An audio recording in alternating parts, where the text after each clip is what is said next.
The recent torrential rain and consequential flooding of people's homes and dislocation of Jamaicans' lives are as perennial as the sun shines.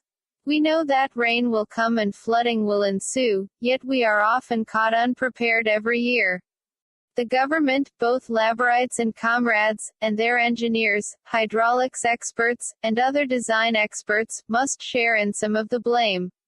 Engineers and other experts sit in their beautiful and most comfortable air-conditioned offices and come up with elaborate designs for our roads, gullies and water channels without involving the local residents.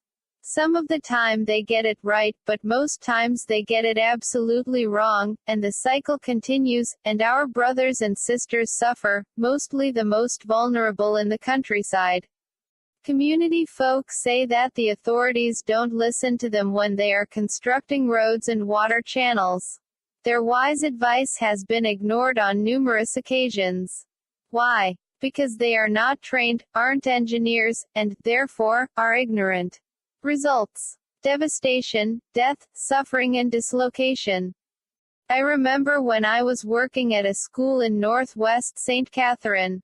We, the community members, lobbied the government for the reconstruction of the Juan de Bolis Road from Pond Hill to Pennington, and we were successful. The experts came and did their study and survey of the road. Local experience.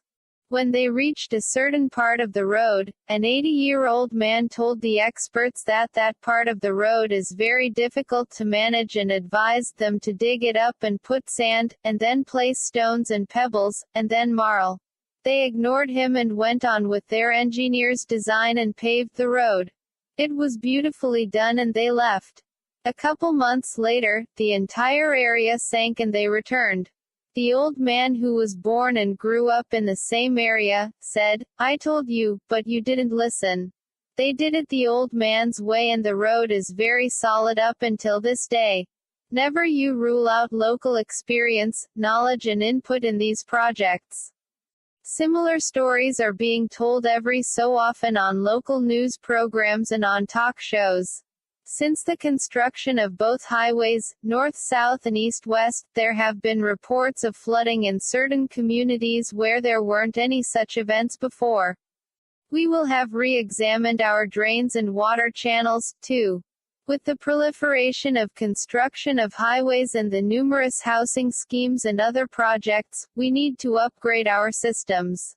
We must modernize our drainage systems and educate our entire population on the human cost of life and property and man-hours lost. Look at the students who could not get to their respective schools to sit their CSEC examinations. Looking at the number of plastic bags and bottles, styrofoam cups and plates, forks and knives and diapers floating in gullies and channels towards the sea is both disgusting and distasteful. No wonder our drains, culverts and water channels are blocked and the water has no place to go but the streets. Our reefs are being destroyed, and so many of the fish are killed by these plastic containers. Unless we reform garbage disposal, the flooding of our streets and homes will continue. God helps us to learn from history, and if we don't, we are bound to repeat it. Let's all work together, engineers, hydraulics experts, scientists, government, opposition, private sector, community people, man in green shirt, man in orange shirt, and man in other color shirt, the dull and ignorant, on projects and programs, not in isolation, but as a coordinated whole for the mutual benefit of this land. The recent torrential rain and consequential